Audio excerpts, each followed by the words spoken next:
तेज़ हवाएं और गर्म मौसम में कुछ गर्म खाने का तो बिल्कुल भी मन नहीं होता। लेकिन कुछ चीज़ें ऐसी रहती हैं कि शाम आते आते लगता है कि मौसम हो गया है थोड़ा बहुत ठंडा, तो क्यों ना क्यों कुछ चटपट चीज़ें खाई जाएं। तो यहाँ मैंने ना सफ़ेद जो मटर आती है ना, उसे मैंने उबालने चढ़ाई हुई है, जिसमें मैंने हल्दी और नमक डाल दिया है। उसके बाद मैंने कुछ वेजीज जो है मेरे पास रखी हुई, वो डाल के मैंने अच्छे फुल्की हल्की फुल्की सौटे कर ली है उसे।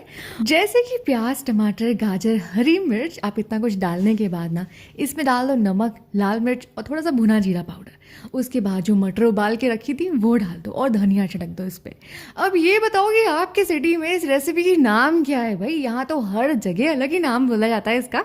मटर की चाट है या पता नहीं क्या क्या बोला जाता है इसे। आप बताओ कि इसे आप क्या बोलते हो? और मैंने इसके ऊपर ढेर सारी चटनी, चाट मसाला, पापड़ी, नींबू, थोड़ा बहुत सैलेड और बस सब मिला के खा लिया।